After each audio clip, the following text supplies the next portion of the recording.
Episode के starting में हमें दिखाया जाता है कि चियोन अपना नेम टैग लेने आया था, पर उसके नाम का कोई भी टैग नहीं मिलता।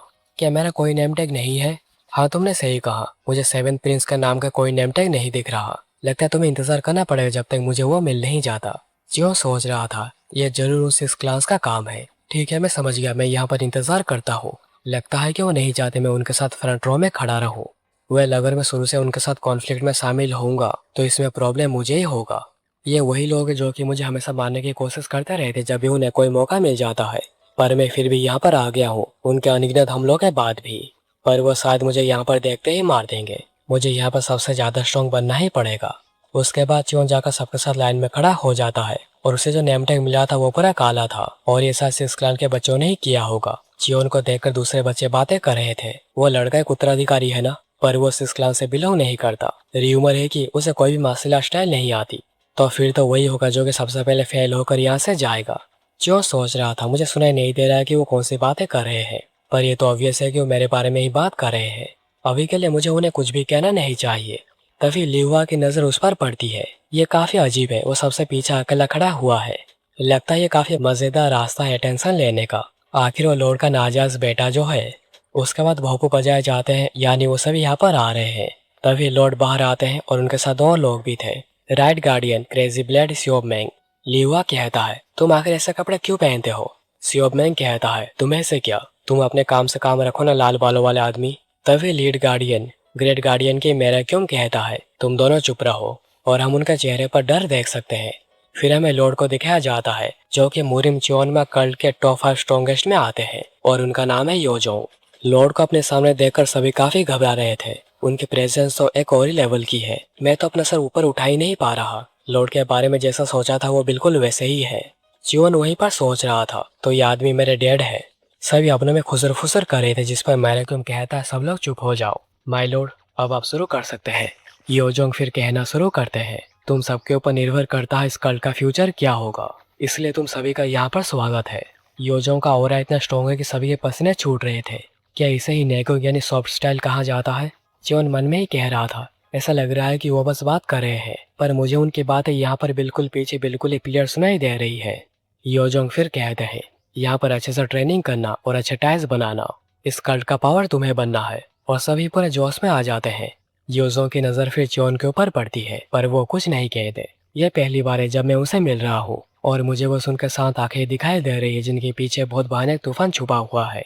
ऐसे ही मैंने उनसे कुछ भी एक्सपेक्ट नहीं किया था, क्योंकि वो वही है जो कि मेरे मॉम के डेथ की खबर जानने के बाद भी एक बार भी नहीं आए थे। लिहुआ फिर कहता है, अब जब लॉर्ड के कॉन्ग्रेचुलेटरी स्पीच पूरी हो गई है, हम चीजों को आगे बढ़ा सकते हैं। पर कोई भी बच्चा उसके बातों को बिल्कुल भी नहीं सुन रहा था। इसलिए लिहुआ बड़े गुस्से में कहता है, क्या तुम सब सीधे सीधे खड़े नहीं हो सकते? मैं तुम्हें सिंपली समझा रहा हूँ, अच्छे से सुनना। एकेडमी 4 सालों तक चलेगी। इसमें टोटल 6 स्टेजेस होंगे। हर स्टेज के बाद तुम्हें एक टेस्ट देनी पड़ेगी और तुम्हें बस एक ही मौका मिलेगा पास होने का। सभी बच्चे सोच रहे थे, हमें बस एक ही चांस मिलेगा, अगर हम पास नहीं हो पाए तो क्या हम फेल हो जाएंगे? आखिर ये कैसा हो सकता है? लिहुआ कहता है, लगता है तुम लोग समझ गए हो मैं क्या कहना चाहता हूँ। तुम जो सोच रहे हो वो सही है। जो भी पास नहीं हुआ उसे तुरंत ही निकाल दिया जाएगा। तब डार्क क्लान का प्रिंस किंगवन कहता है, मेरा एक सवाल है। लिहुआ कहता है, आखिर तुम्हें ऐसा क्यों लग रहा है तुम्हारे जैसा बास्टर्ड को सवाल पूछने का अधिकार है?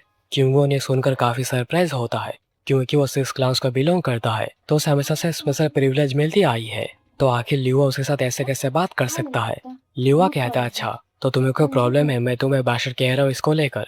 तुम्हें पता होना चाहिए, जिस मोमेंट पर तुमने एकेडमी में एंटर करी है तुम्हारे पास से सिक्स क्लास के सारे प्रिविलेज को छीन लिया गया है। तुम्हारे पास से सिक्स क्लास के सारे प्रिविलेज को छीन लिया गया है। क्या तुम कंपटीशन शुरू होने से पहले धक्का खाकर बाहर जाना चाहते हो? किंगवन कहता है कि माफ करना, मुझे इसके बारे में पता नहीं था। और दूसरे प्रिंस इसको लेकर हंस रहे थे।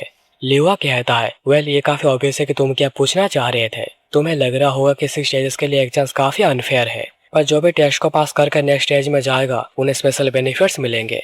पहला बेनिफिट है दी ब्लैक ड्रैगन बॉल। चियोन अपने सामने 2 बच्चों को बातें करता हुआ सुनता है। अगर वो सच में ब्लैक ड्रैगन बॉल के बारे में बात कर रहे हैं तो ये काफी अमेजिंग है। ब्लैक ड्रैगन बॉल एक मेडिसिन बॉल है जिसे कंज्यूम करने पर 20 साल वर्थ की नेगोंग मिलती है। तो अगर तुम सारे स्टेजेस को पास करोगे तो तुम्हें 6 बॉल्स ऑफ नेगोंग मिलेगी, यानी 120 साल की नेगोंग। ये तो हाई एक्सपर्ट लेवल का सिमिलर है। पर लोग कहते हैं कि तुम जितना ज्यादा कंज्यूम करोगे उसकी इफेक्टिवनेस उतनी ही कम होती जाएगी, और ऐसे भी इसे पहली बार कंज्यूम कर पाना बहुत ही मुश्किल होता है। और अगर ये सच में इतना ही अच्छा है तो वो इसे हमें क्यों दे रहे हैं, वही तो इसे कब का ले लेते। जियोन वहीं पर सोच रहा था, 6 स्टेजेस, मेरे पास अभी कोई भी नेगोंग नहीं है, पर अगर मैं पास होता रहता हूँ तो मेरे पास बहुत सारे नेगोंग हो जाएंगे। लिहुआ फिर कहता है, इसका सेकंड बेनिफिट है martial arts book of secret. अगर तुम सभी ने मार्शल आर्ट ट्रेनिंग की है तो तुम्हें इस किताब के इंपोर्टेंस के बारे में पता होगा। डिमोनिक एकेडमी के लाइब्रेरी में टोटल 5 फ्लोर्स हैं। हर बार तुम जब एक टेस्ट को पास करोगे तुम्हें एक फ्लोर का एक्सेस मिलेगा, और तुम कितना एफर्ट डालते हो उस हिसाब से तुम्हें 6 क्लास का सीक्रेट या फिर मार्शल आर्ट मैनुअल के सीक्रेट के बारे में भी पता चल सकता है। बच्चे सोच रहे थे ये तो बहुत ही अच्छा है, मैं भी अभी डिवाइन फिनोलॉजी को सीख पाऊंगा मुरी मास्टर्स की तरह। जियो सोच रहा था, दी बुक ऑफ मार्शल आर्ट, मैं सर्वाइवल के लिए नेगोंग से ज्यादा जरूरी ये है, मेरे सर्वाइवल के लिए नेगोंग से ज्यादा जरूरी ये है। लिवा फिर कहता है, पहली बात तो ये है कि तुम में से मोस्ट ऑफ द बच्चे कभी 5th फ्लोर तक पहुंच नहीं पाएंगे, इस जन्म में तो क्या अगले जन्म में भी नहीं पहुंच पाओगे। सियोमेंग उसे देखकर कह रहा था, वो लोगों का मोरल बूस्ट करने में एक नंबर है और लोगों का डाउन करने में भी एक नंबर है। तुम जो भी करते हो मुझे बिल्कुल भी पसंद नहीं आता है लीहुआ। लीहुआ उसके बातों पर ध्यान ना देकर कहता है, तीसरी और आखिरी बेनिफिट, तुम लोग एक एक रैंक पा सकते हो जो कि तुम लोगों के पास पहले कभी नहीं थी। किंगवन सोच रहा था, अच्छा तो इसीलिए हम जैसे कैंडिडेट्स के पास से भी कोई रैंक के प्रिविलेज नहीं है। सब कुछ पूरा ही बदल गया जब से हम इस एकेडमी के अंदर आए हैं। अब से बस वही सर्वाइव करेगा जो कि ताकतवर होगा। लिहुआ फिर कहता है, हर बार तुम जब भी कोई स्टेज को पार करोगे तुम्हें एक रैंक मिलेगी। लो rank warrior for stage 1, middle rank warrior for stage 2, high rank warrior for stage 3, squad leader for stage 4 और क्लान लीडर फॉर स्टेज 5। मैं स्टेज 6 को स्किप कर रहा हूँ क्योंकि तुम्हें से कोई भी वहां तक पहुंच नहीं पाएगा, तो फिर कहने का क्या ही फायदा। तुम लोगों में से बहुत सारे लोग स्टेज 3 को भी पार नहीं कर पाएंगे, चाहे तुम कुछ भी क्यों ना कर लो। वेल, ये थी सारी बातें। पर तुम्हें नहीं लगता अगर हाई रैंक प्रिंस लो रैंक वॉरियर बनता है तो उनके क्लास की इमेज काफी खराब हो जाएगी। सियोमेंग कहता है, आखिर हम स्टेज 6 को एक स्टेज मानते ही क्यों है, जबकि उस तक पहुंचना पूरा ही नामुमकिन है। इस स्टेज को टोटल 10 लोगों ने भी क्लियर नहीं करा है, जबकि एकेडमी कई सौ साल पुरानी है। लिहुआ फिर कैंडिडेट्स को कहता है, इस एकेडमी में अगर तुम अपर लेवल्स को पास कर पाए तो तुम्हारी रैंक को एक्नॉलेज करी जाएगी। तुम सभी साथ शुरू तो करोगे सेम रैंक के साथ, पर तुम्हारी रैंक बाद में जाकर काफी बदल जाएगी। जियो सोच रहा था, अगर सर्वाइविंग अब तक मेरी सबसे बड़ी प्रॉब्लम थी तो अभी सर्वाइविंग का मतलब ही है रैंक का ऊपर जाना। लिवा फिर कहता है, वेल मैंने तुम लोगों को सब कुछ एक्सप्लेन कर दिया है, अभी तुम लोग ग्रुप्स बना लो हॉस्टल के लिए, क्योंकि हम अभी पहला टेस्ट शुरू करने जा रहे हैं। चियोन ये बात सुनकर काफी घबरा जाता है, और ये बस चियोन ही नहीं बाकी सभी काफी डरे हुए थे। मुझे लगा पहले हमें को सिखाया जाएगा, ये तो गलत बात है। हम क्या करेंगे अगर हम यहाँ से निकाल दिया जाता है।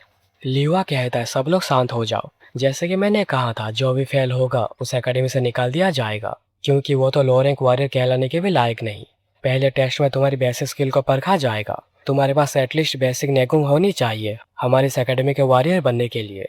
तुम लोग जिनके पास बेसिक नेगोंग नहीं है उन्हें एग्रीकल्चरल कॉमर्शियल सर्विस डिसेट में ऐसा किया जाएगा, तो मरने के लिए तैयार रहना। जियोन सोच रहा था, जिस वजह से 6 क्लास के लेडीज ने मुझे कसम खिलवाई थी जैसे मैं नेगोंग ना सीखूं, क्योंकि वो जानते थे अगर मैं इसे पास नहीं करूंगा तो मुझे जाकर किसी लोस्ट क्लान का कोई मेंबर बनना पड़ेगा, और अगर ऐसा होता है तो कोई भी मुझे कभी भी आकर मार सकता है। वहीं पर मुकेम सोच रहा था, मुझे पता नहीं है कि आइडिया किसका है, पर ये काफी अच्छा है, अब मुझे कुछ भी करना नहीं पड़ेगा उसे मारने के लिए। तभी वहीं पर साउंड क्लान के लीडर और डिमनिंग कल्ट के 5th ओल्डेस्ट हैंगसोयू आते हैं। लिवा कहता है, यही है जो कि तुम्हारा पहला टेस्ट लेंगी, और वह साउंड क्लान के लीडर सोयू। पहला टेस्ट ऑनेस्टली कहूँ तो काफी इजी है, अगर तुम यहाँ पर फेल हुए तो तुम कभी भी लो रैंक वॉरियर भी नहीं बन सकते। सभी कैंडिडेट सोच रहे थे आखिर एक ऐसा टेस्ट है कि साउंड क्लान का लीडर को यहाँ पर आना पड़ा। तभी जो देखता है कि सभी ने अपना कान बंद कर दिया है। लिवा कहता है, अगर सोयू एक्चुअली अपनी म्यूजिकल एनर्जी को प्ले करेंगे तो तुम सभी लल्लू उनके सामने एक सेकंड भी टेक नहीं पाओगे, पर वो तुम लोगों के लिए साउंड वेव्स को कंट्रोल में रखेगी, तो चिंता मत करना। और अगर तुम लकी हुए तो तुम्हें नेगों की भी जरूरत नहीं पड़ेगी इस टेस्ट को पास करने के लिए। जियोन सोच रहा था, मैं तो फंस गया, हमें भी म्यूजिकल एनर्जी वेव्स को सहना पड़ेगा। सोयू कहते, तुम सब बस थोड़े से नेगों के साथ ही इसे 1 मिनट तक सह सकते हो। लिहुआ कहता, तुम्हें से जो भी इसे 1 मिनट तक सुनने के बाद भी बेहोश नहीं होगा वो पास हो जाएगा। तो सभी तैयार हो जाओ, टेस्ट अभी शुरू होती है।